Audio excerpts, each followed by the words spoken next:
Rarely on the Antiques Roadshow do we actually feature tools. And I think that when you consider these potentially made some of the furniture that we've featured, I think it's time we had some tool time. I think it's a good idea as well. You clearly love them. Oh, Why? I do. To me, they represent the pinnacle of English furniture making. And without tools like this, we wouldn't have the Chippendales and the Hepplewhites. They wouldn't have been built to as good a standard had these not have existed at that time.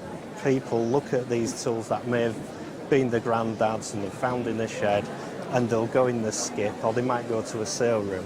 But really they're artefacts of our history, of the great furniture that we've got now.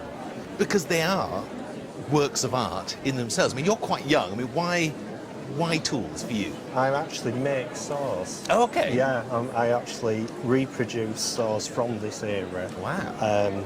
For special commissions for people. I use the same tools, the same techniques that would have been used 250 years ago to make these. And how long would it take you to make a saw like this? Between 25 and 30 hours, depending on the design. It's the quality of them, and you just don't get that anymore. You don't get a tool which was made for a craftsman of the mid-18th century, which would be used throughout his life. I mean, this is my favourite one.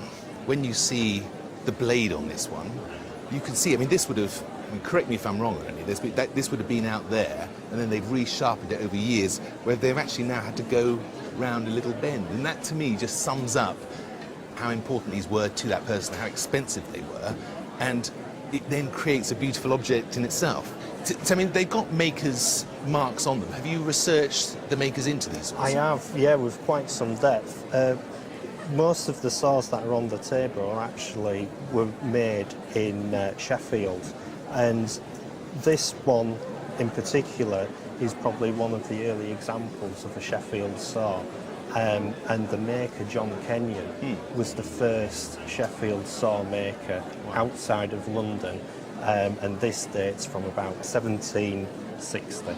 And that would make these pretty rare as tools. They do, especially saws of this size. They're very rare survivors.